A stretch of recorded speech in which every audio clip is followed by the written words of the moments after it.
안녕하세요. 자, 오늘 저희가 이제 살펴볼 부분들은 그 부모의 그런 가족 체계적 입장에서 싸움을 봤다면은 상담자가 다른 방향으로 상담을 해 나가는 부분에 대해서 연이어서 한번 살펴보겠습니다. 이제 싸움에 대한 부분의 영향력들을 탐색했어요. 그래서 상담자가 봤을 때 이걸 다루면은 가족 체계적 입장에서 엄마하고 부모하고 융합이 되어서 부모한테 인정받지 못할까봐 두려워서 이거를 부모에게 자기 목소리를 내지 못하고 이렇게 붙어 있는 상태. 그래서 가정에서 뭔가 이 싸움이 일어나는 것을 불안해 한다면 이제 이 지점에서 이 부분을 계속 하는 것이 내담자가 힘들어해요. 상담자가 봤을 때. 그러면 이 부분을 어떻게 개입할 거냐가 또 고민이 돼요. 이걸 계속 이렇게 영향력을 탐색하면 되는데, 그러면 이제 내담자하고 이야기를 합의하는 거죠. 그 이야기 합의점에서 상담자가 봤을 때 이 내담자가 너무 자존감이 낮아서 계속 비교하게 되고, 그 다음에 비교하면서 나는 좀 잘 예뻐지도 않고 공부도 못하고 늘 친구들보다 못해요, 이런 이제 자존감이 낮은 이야기를 해요. 그리고 혹은 친구 관계가 힘들다 이런 이야기가 나온다면 가족의 이 부분에 영향을 계속 해야 될지, 아니면 이 자기가 친구와 비교해서 자존감이 약한 부분으로 가야 될지가 고민되죠. 그러면 가족의 부분들을 상담자가 파악했다 할지라도 아직 내담자가 이 부분까지 가기에는 너무 힘들어요. 왜?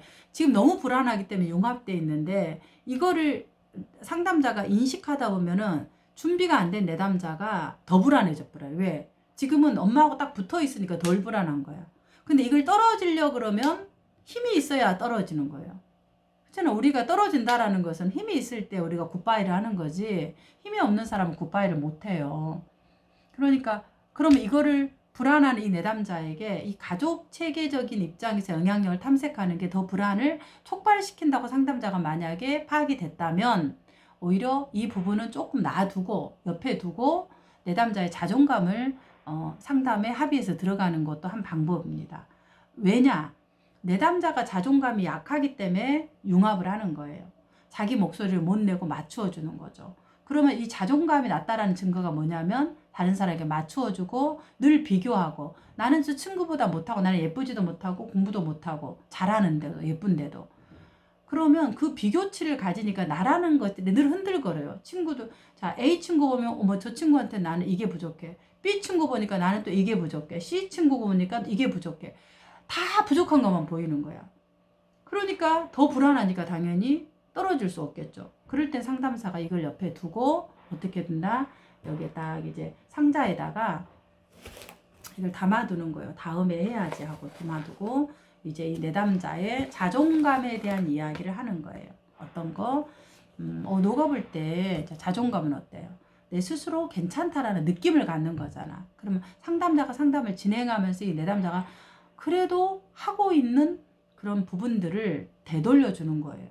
내담자는 전부 다른 사람이 잘하는 것만 보고 있기 때문에. 그래서 선생님 봤을 때 너가 그래도 공부도 하고 뭔가를 열심히 하고 이런 것들 보면은 너가 그래도 시간도 지키고 이런 면도 보이네. 그래서 이제 강점을 보여서 되돌려 주는 거. 그러니까 강점 중심으로 가는 게 아니라 결국 강점을 하고 내담자가 잘하는 걸 되돌려 주는 목적이 뭐냐면, 내담자가 흔들거리는, 자존감이 약하니까 흔들거리는 이 흔들거림의 바닥을 단단하게 해주는 거예요. 이 바닥의 단단함은 뭐예요?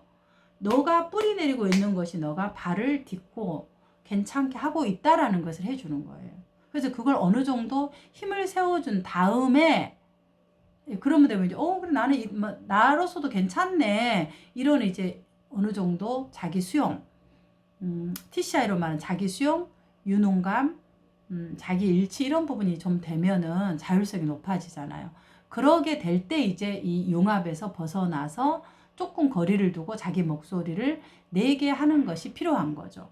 그러니까 전체적인 우리가 다뤄야 될 명확한 첫 번째 것을 알았지만은, 아직 그것을, 그 가족의 이슈라는 것은 굉장히 복잡하잖아요. 왜냐하면 하나가 있으면 그냥 이렇게 떨어져 있는 게 아니라 다 이렇게 엉켜져 있어요. 부모의 관계, 부모와 자녀의 관계, 이런 것들이 다 엉켜져 있기 때문에 이것이 체계적으로 다 다룬다라는 것은 굉장히 심리적으로 에너지도 들어가고 어려워요.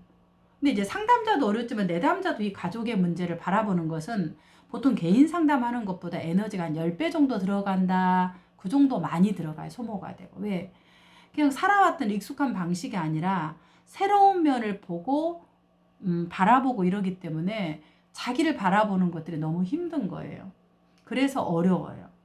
그래서 이제 그러면 그거를 다루면 가장 좋지만 가족들이 다 준비되거나 가족 상담일 땐 괜찮아요. 근데 이 자존감이 약한 내담자가 혼자 왔는데 이 체계를 혼자 버틴다라는 게 본인이 주장을 하면 어떨 거예요? 힘이 없는데 분리만 돼버리는 거죠. 그러면은 어떻게 해요? 분리만 되면 더 불안한 거죠. 그래서 융합이 이제 보행으로 말하면 자기 분화가 안 되고 융합이 과도하게 된 사람들을 처음에 이렇게 분화시킨다고 떨어뜨려 버리면 불안해서 상담에 드랍이 돼요. 그래서 어느 정도 융합을 되었지만은 초반에는 이 융합을 허용하는 거예요. 뭐가 생길 때까지. 이 힘이 생겨서 다른 다리, 엄마 말고도 내가 의지할 수 있는 것들이 세상에 다른 것이 있구나 이런 것들을 이제 하나 이렇게 이제 가지게 될 때 엄마하고 좀 거리를 두는 거죠. 융합된 사람하고.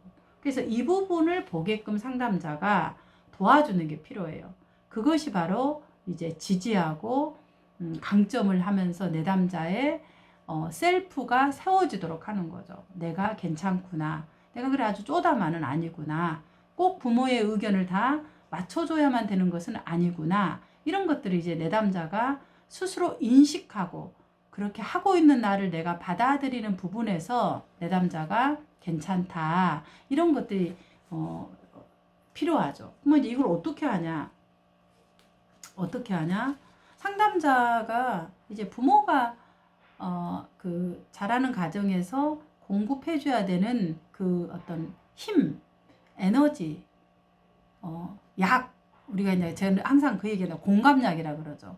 공감약을 먹고 우리는 이 셀프가 자라잖아. 근데 이거를 약을 이렇게 기름을 못 칠했어요. 근데 누가 하냐? 상담사가 그 빈 공간에 공허함 그런 부분을 이제 상담사가 채워주는 거죠. 이렇게 안아주면서 채워주는 게 아니라 심리적인 산소를 주는 거예요. 그 심리적 산소를 이제 대상관계 이론으로 말하면 코호시 공감적 셀프를 형성하게 한다. 그래서 엠파싱 셀프를 주는 거죠. 이런 부분에서 너가 해냈네.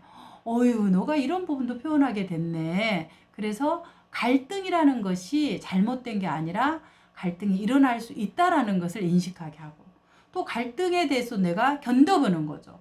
그런 것들도 하게끔 하고. 그래서 지금 부모가 싸우는 거, 부모와 언니가 싸우는 거, 오빠와 싸우는 것에 대해서 쪼리는 게 아니라 그럴 수 있다. 그런 것들을 이제 내가 인식이 조금 바뀌어진다는 이런 것들이 이제 이후의 변화에서 일어나는 거죠. 뭐 할 때?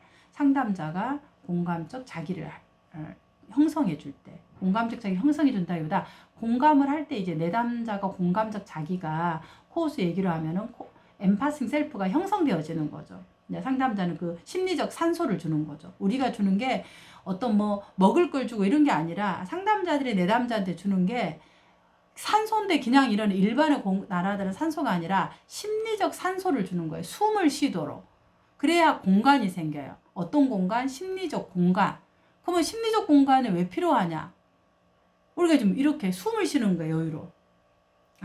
그렇구나. 내가 그래서 그랬구나. 나를 알아차리고 그래서 내가 이렇구나 하고 이제 다시 힘들더라도 또 한 번의 공간을 가지고 이렇게 기지개를 펴는 거죠. 이렇게 움츠려졌다면. 그래서 이렇게 펴서 내가 심리적으로 공간을 가지고 갈 수 있도록 하는 것이 필요합니다. 그래서 이제 그런 부분에서 심리적 공간. 만약에 인간 중심으로 이제 상담자가 본다 그러면 인간 중심에서는 이걸 뭐라 그래요?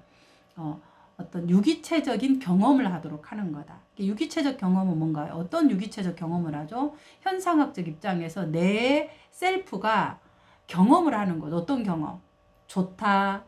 싫어. 화나. 그리고 또 이런 이제 경험들을 우리가 자연스럽게 감정으로 하는 거잖아요. 그게 경험을 하는 거예요. 근데 이 경험이 제한돼 버리는 거예요.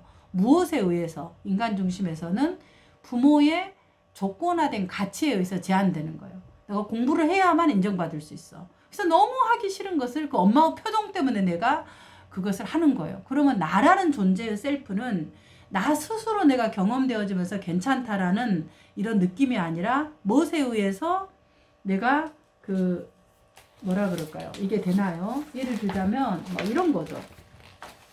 이제 이 공부, 책, 공부를 잘해야지 너는 괜찮은 거야. 이런 이제 이걸 얹어지는 거죠. 이게 조건화된 가치예요. 근데 이거 초등학교 때 하나만 얹혀주면 괜찮은데 우리가 보통 하나만 얹어주지 않잖아요. 계속 부모들이 얹혀줘요. 왜냐하면 그 존재니까. 또 이렇게 또 줘요. 너 이렇게 하면 우리 애가 이렇게 잘했어요. 근데 이제 지금 제가 어때요? 이 책을 갖다가 얹혀주니까 무겁고 보는 사람들도 아이고 불안하고 저기 언제 떨어지나 이런 거죠. 그래서 이제 이런 많은 부분들을 사실은 내담자들이 어때요? 뭐 이런 이제 그 조건화된 가치가 무게나 거기에 따라 다 다르지만 어떤 것은 이 조건화된 가치 짐이 너무 많은 경우가 있어요. 그런 부분에 또 이렇게 이런 걸 계속해서 쌓아서 하늘 높이 조건화된 가치를 갖고 있을 수도 있고 하나만 갖고 있을 수도 있어요. 얼마나 불안해요. 떨어질거나. 근데 이거를 못 보는 거예요. 이게 내 존재다라고 생각하는 거죠. 그래서 상담자는 이제 이 조건의 가치가 무엇인지를 먼저 보여줘야 되겠죠. 내가 저렇게 쌓여 있어서 내가 무겁고 힘들고 이렇구나. 그래서 다른 걸 못 보는 거예요. 시야가 되게 좁아지잖아요. 지금 이것만 되잖아. 이것만 해야 된다고 생각하는 거죠. 근데 이거를 조건화된 가치가 있다는 것을 알면은 이제 이렇구나. 조건화된 가치가 이렇게 무거웠구나.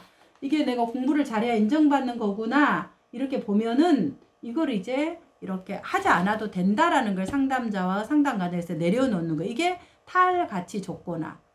인간 중심으로 말하면. 그래서 내가 해야만 된다라는 자기 개념에 그런 자기를 내려놓고 이렇게 이제 다 내려놓지는 않잖아요. 상담 과정에서 내려놔지면서 내 스스로 내가 이렇게 뭐 공부를 잘하지 않아도 나는 나 스스로서 괜찮은 사람이라는 그런 어떤 가치감을 상담자 안에서 경험하도록 하는 거.